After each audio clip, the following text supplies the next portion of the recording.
Mirë se erdhët në emisionin e radhës tek Bota e Fshetë, në të cilën do të flasim për një temë jashtëzakonisht interesante, e cila ka të bëjë direkt me të ardhmen tonë si racë njerëzore.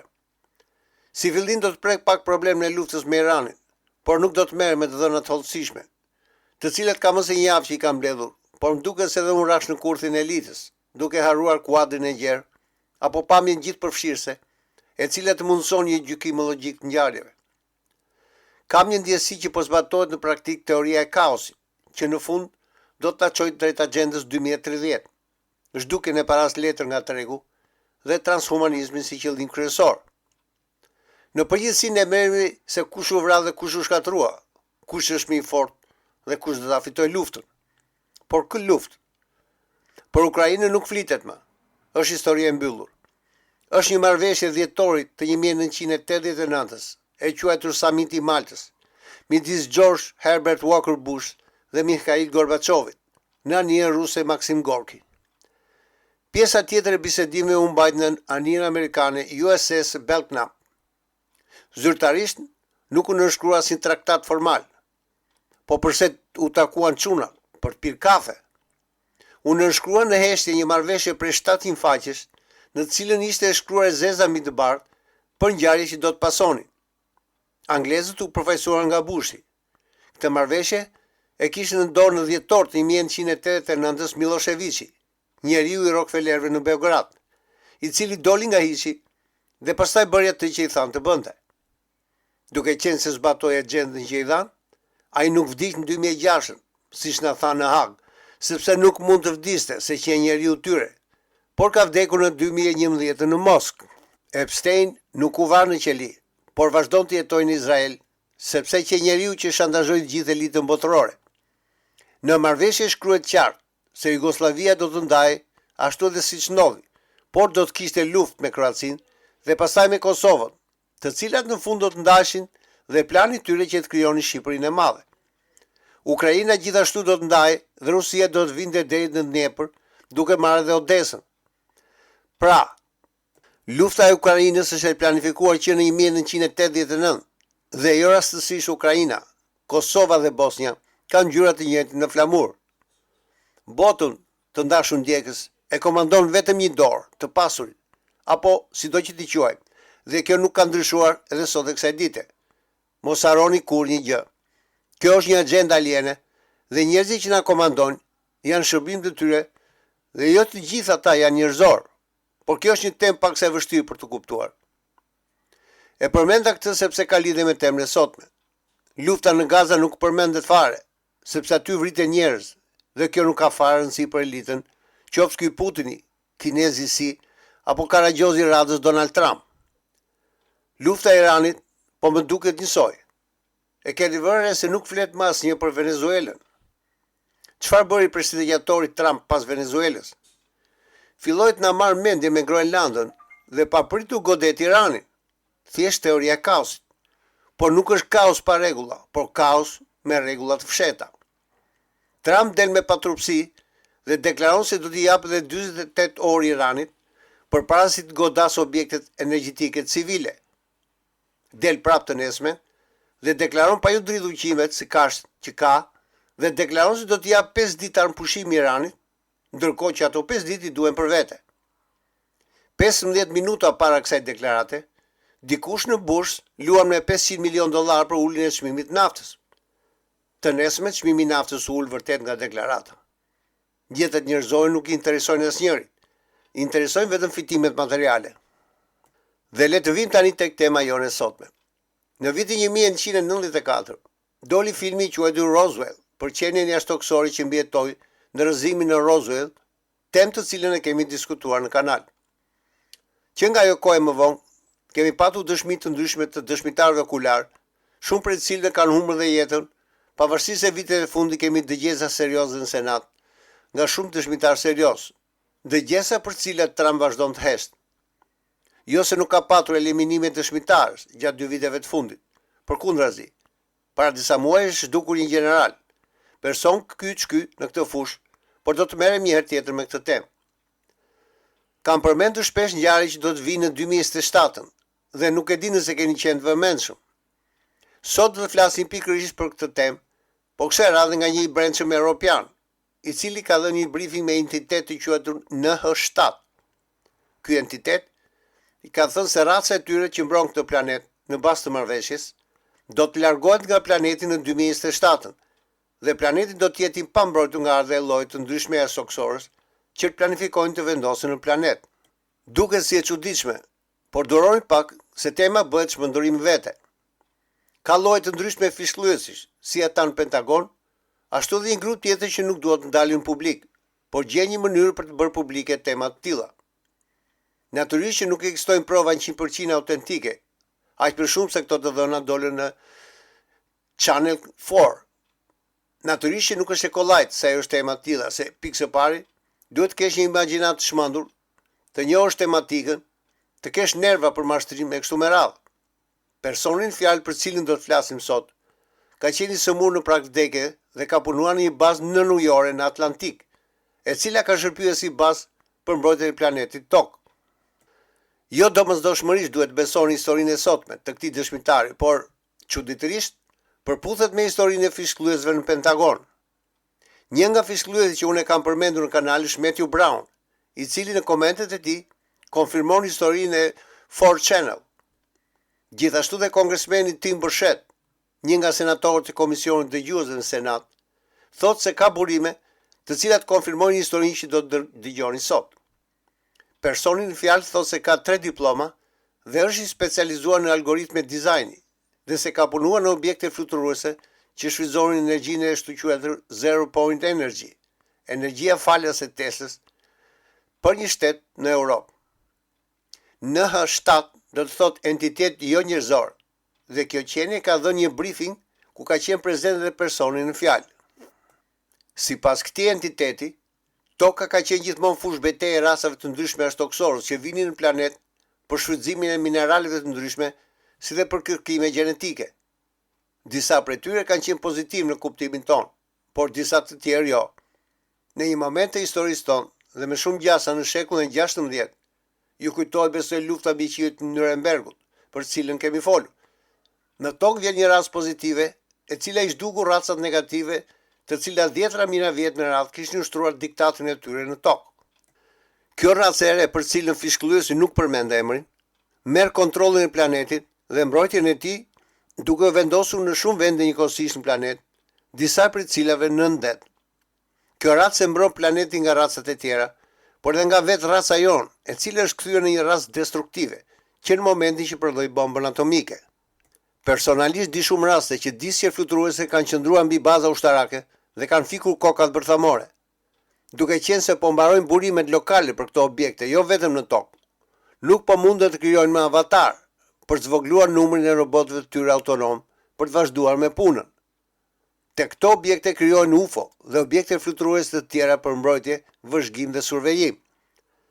Gjithashtu krijojnë dhe të ashtu quajturit operativët, trupa hibridës që David Grush i quan biologjik. Këto janë organizma të krijuar dhe të modifikuar nëpërmjet rrugës artificiale që shërbejnë brenda këtyre sistemeve. Kjo është intervistë e 1 qershori 2025-s dhe në atë kohë, personi thotë se për 2 vjet kjo ndërtesë do të largohet, duke lënë të hapur mundësinë e ardhjes së racave të tjera ashtoksore që i bien në 2027. Një pjesë e madhe racash kanë kohë që janë vendosur në Tokë dhe po presin rastin e largimit të mbrojtësve tanë, sepse Toka është e pasur me burime të ndryshme jetësore.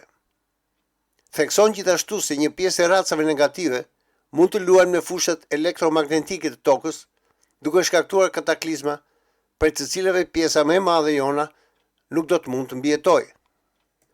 UFO-t e ndryshme që vinë në planet vërtetojnë pikërisht këtë teori. Të tilla janë UFO-t në formë meduze, të cilat nuk janë paraqitur më parë. Këto qenie na kanë dhënë teknologji së dhuratë për të përgatitur për ditën kur ata do të largohen nga ky planet. E kuptoj që për shumë nga ju kjo duket si shmenduri, por fatkeqësisht është e vërtetë dhe problemet sa fillojnë dhe bëhen më të rënda, sidomos tek ato fetare. Personi në fjalë pati një takim me qenien e quajtur NH7 në një bazë ushtarake së bashku me 7 të tjerë, të cilës zbritën me ashensor në Tokë për 5 minuta të tëra, duke ndjenë ndërkohë që zbriti që ajri bëhej gjithmonë më i ngrohtë. Që të 7 nuk e pan NH7-ën, sepse i kishin sytë të lidhur. por ndjeni gjatë çdo 6-7 sekonda një frymëmarrje të rënd që të linte përshtypjen e një qenie të lodhur. Komunikimi me këtë entitet u realizohej me anë të telepatisë. Ata dëgjonin në trurin e tyre zërin e entitetit, si dhe një lloj goditje të lehtë direkt në tru dhe jo në vesh. Çudia më e madhe, që se pavarësisht syve të lidhur, arrinin të shihnin ambientin përreth me ngjyra të ndryshme dhe e dinin saktë se ku duhet të ecnin. Fishkëllyesi thotë se kur ul përballë entitetit, filloi të ketë një val vizionesh ndryshme. Pa tokën që rrotullohej në hapësirë, zjarr në planet dhe një tsunam gjigant. Pa një dritë fuqishme mbi tokën dhe ngriti dorën për ta penguar, megjithëse gjithçka që në trurin e tij. Entiteti i thotë se qëllimi i tyre është që toka të jetojë mjaft gjatë që të kalojë zhvillimin njerëzor dhe pas kësaj ky objekt në New York do të largohet. Dhe hajde tani të flasim pak për Jezu Krishtin, Vatikanin dhe këtë objekt në New York. Fishkëllyesi nga ana e tij thotë se kurrë nuk ka qenë fetar dhe nuk i ka interesuar kur feja, por briefingu me këtë entitet e ka bërë që të përqafojë Jezu Krishtin. Në hështat i tha se këtë objekt në New York që mbron tokën e ka sjell Jezu Krishti dhe se ai që një qenie udhëtuese me një status të lartë nga një civilizim i lartë jo njerëzor.